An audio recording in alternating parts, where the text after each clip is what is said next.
Welcome. Today, I want to talk about why I love yoga. I will be sure to put my origin story in the description of this video so you can follow how I found yoga. I have been practicing for 26 years and I have been teaching 20 plus years. And I fell in love with yoga because of the way it initially made me feel. It made me feel like I had had 3 cups of coffee. It made me feel like I was walking on clouds, and that was just after my first practice. I continued to fall in love with yoga because I noticed it was strengthening my body. Yes, I noticed I was losing weight. But here's the thing about losing that weight.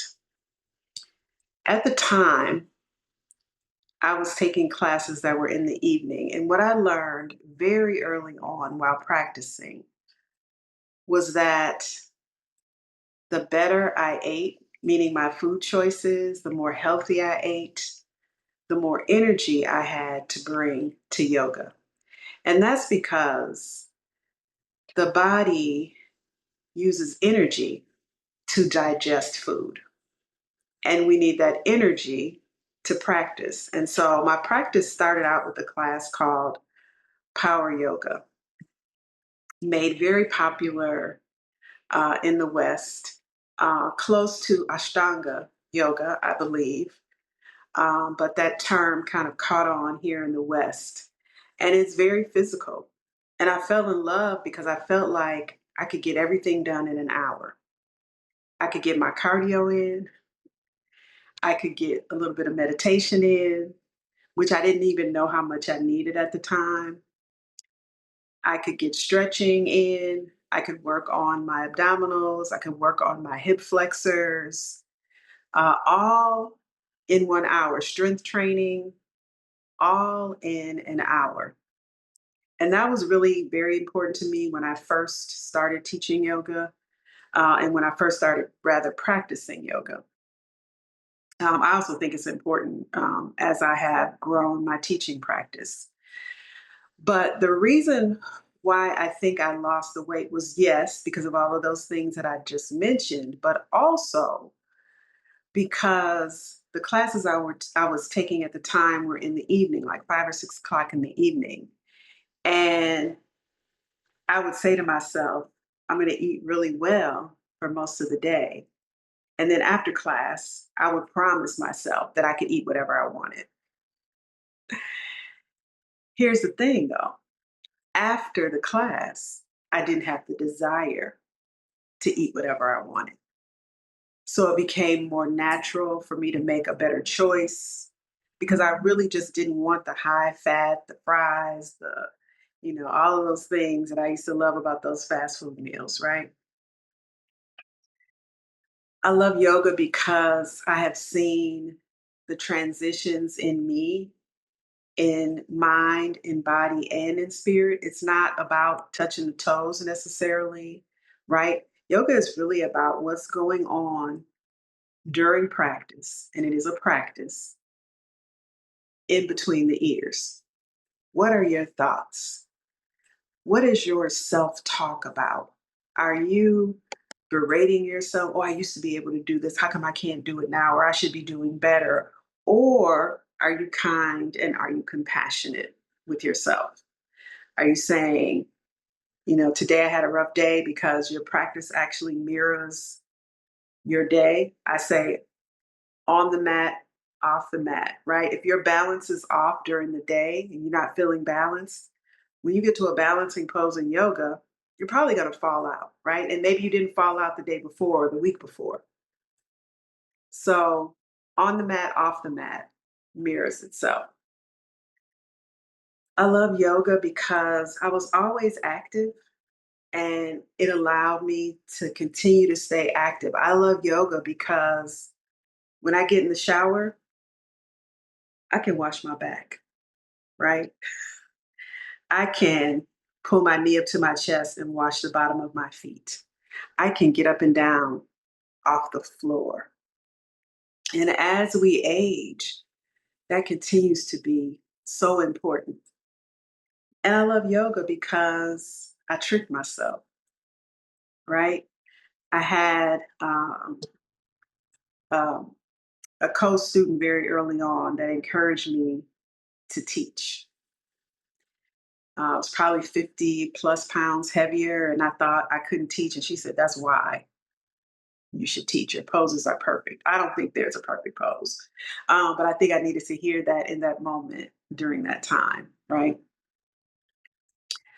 So, again, I love yoga for so many reasons. And then those reasons led me to teach yoga. I wanted to share that euphoric feeling after that first class. I absolutely love when I say something to a student, and I've always been a trauma informed yoga instructor before that language became popular. My motto is, and people have challenged me, other yoga teachers have said, "Oh, no, you shouldn't say this," but my students love it. Only go to your edge.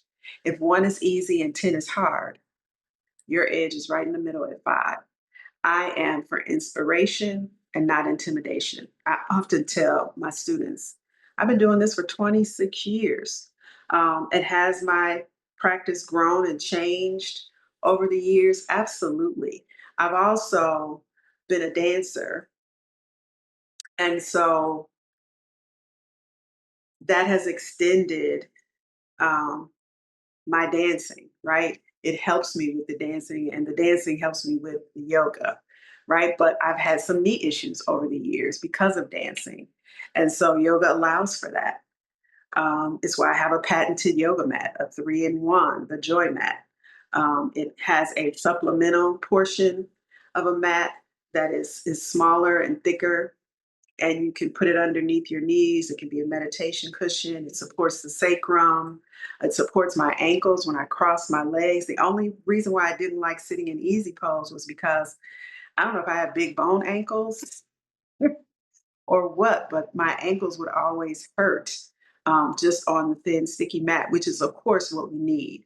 So the other part of the 3-in-1 is a regular yoga mat, a yoga strap, and I could really make it a 4-in-1 because it comes with a custom cover.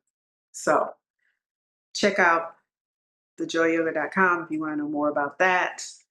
But I love the look that my students give me when they're in practice and they think that they can't do something. They see me do it and I guide them through and they look at me. I love that look. Like, yeah, right. And then they do it. And then the surprise that comes on their face is worth gold.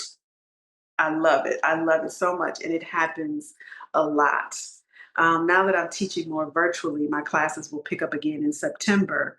And I've been teaching virtually since the pandemic, unless I'm doing a workshop or a private event, which I've done plenty of. I've actually taught 5,000 students plus.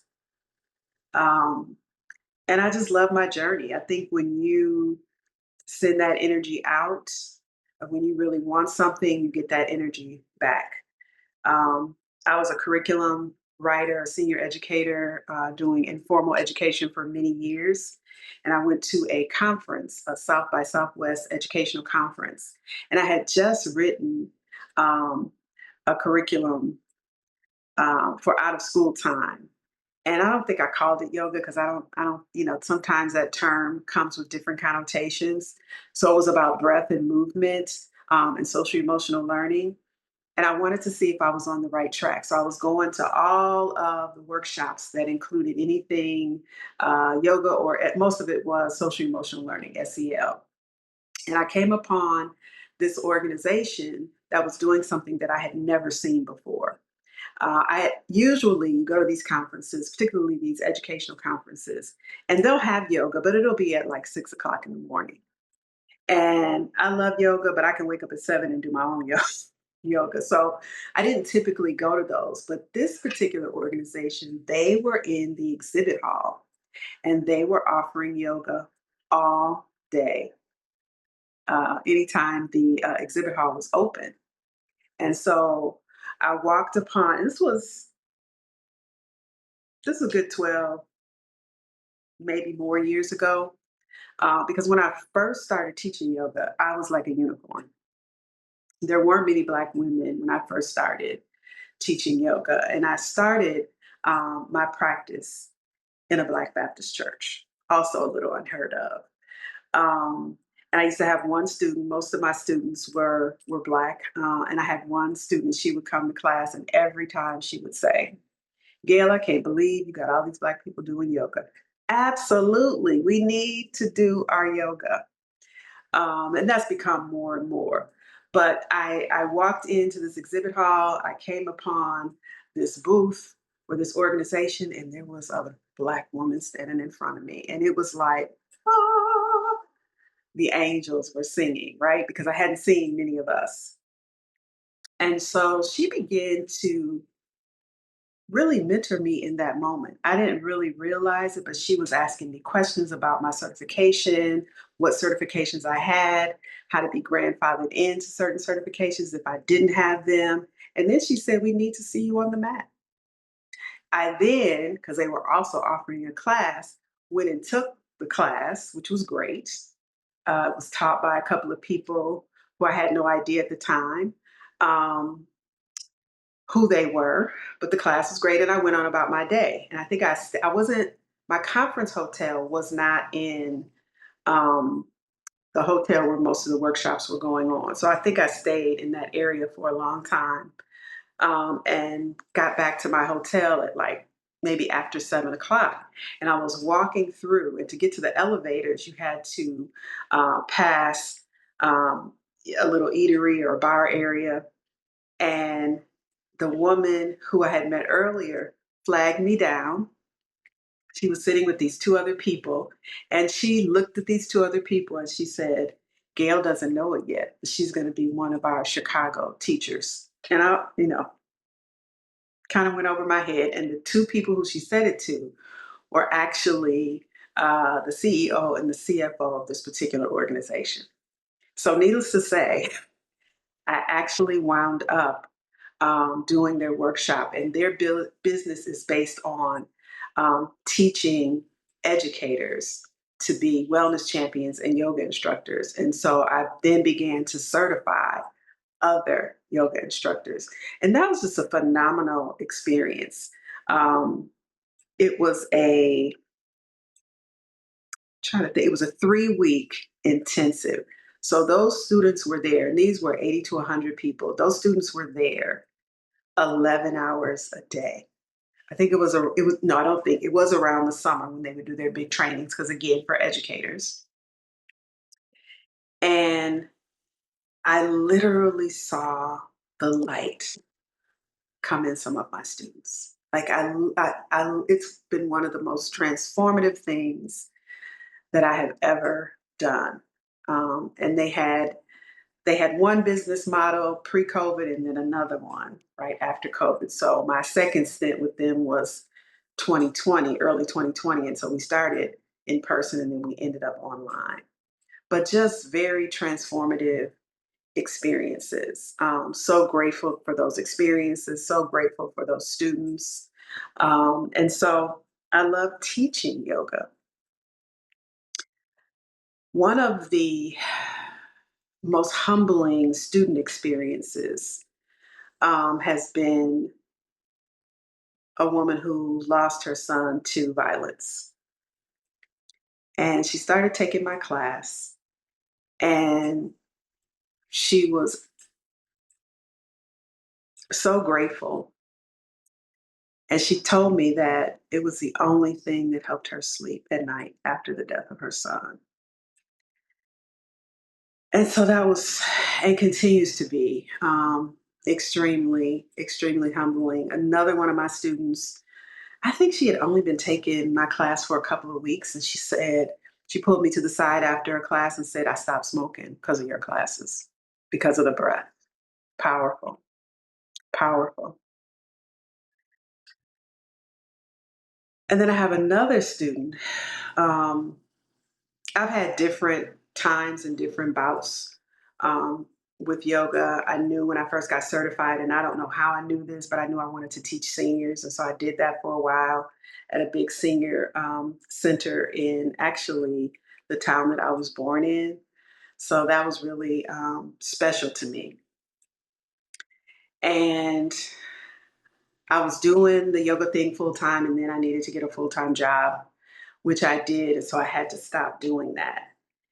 And during that stint, when I stopped teaching in that area, a couple of years later, I had students this one particular year coming out of the woodworks saying, I mean, I wouldn't even get a hi out of, hey, when you gonna start teaching yoga again? And it was like more than a few people would come at me. Um, as I stated, my initial in-person practice was at a church. And again, I stopped doing that when I took that full-time job. And I literally had students that said, listen, my chiropractor has noticed a difference in my body, has asked me, when am I going to start back with yoga again? And I was like, well, get me X amount of students at a space and I'll do it again. And she went about the business of, so she took me around to a couple of places. In the meantime, the church that I grew up with had a different pastor than the one where I first started teaching yoga.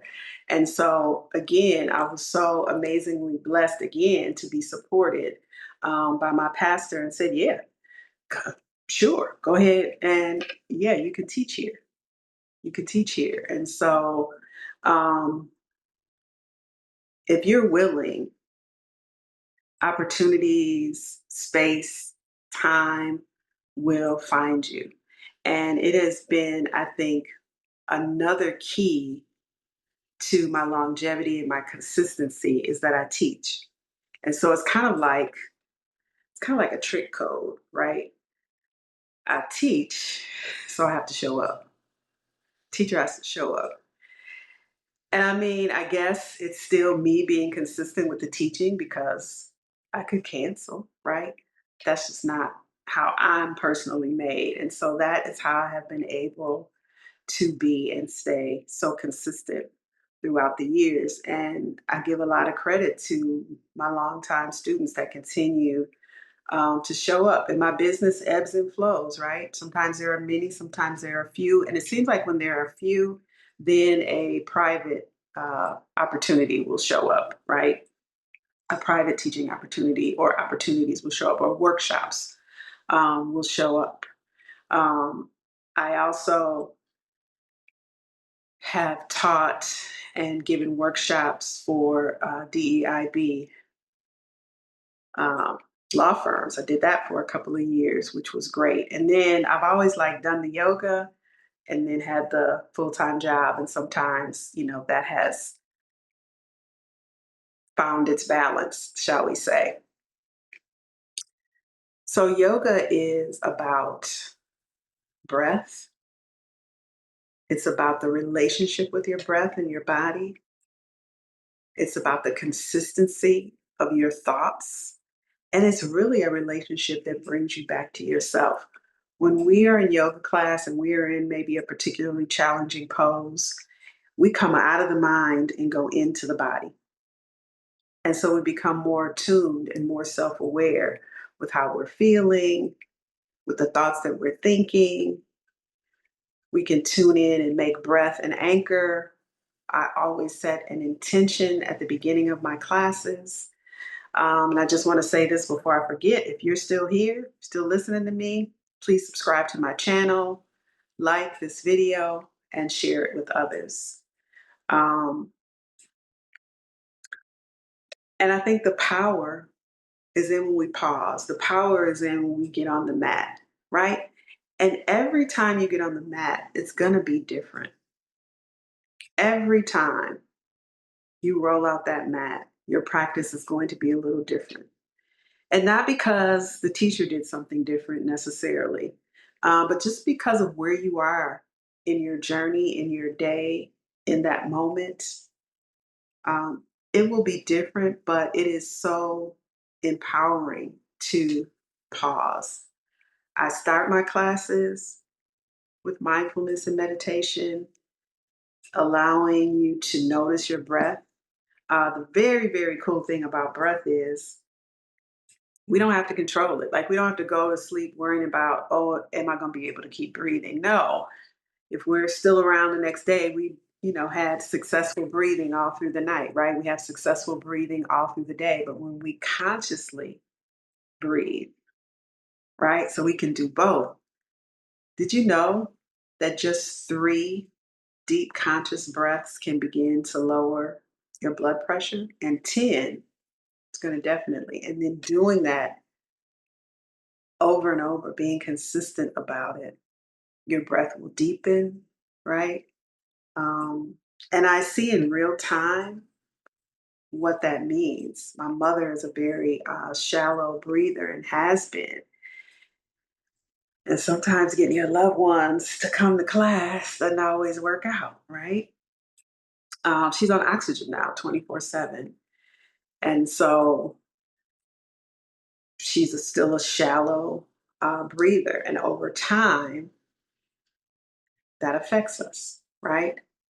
And so we can balance our nervous system by taking deep breaths, by taking that pause. Again, the power is in the pause. So that's where your power lies. So I don't know if you have a yoga practice. There are going to be some things that I'm going to be offering in the near future. Right now, I just want to tell my story and I want to encourage someone. I want us to live our lives with more internal ease. I used to think ease was coming from the situations going on around me, what's going on in the world today, right? What's hitting you? What are your external obstacles, right? But it's really about finding ease within yourself, within your thoughts and how we think about things, how we name things like our emotions, right? So again, please subscribe to my channel, like this video, and share it with someone else who might need it. Definitely remember the powers and the pause. And once you know that, don't forget to remember what you already know. Be well.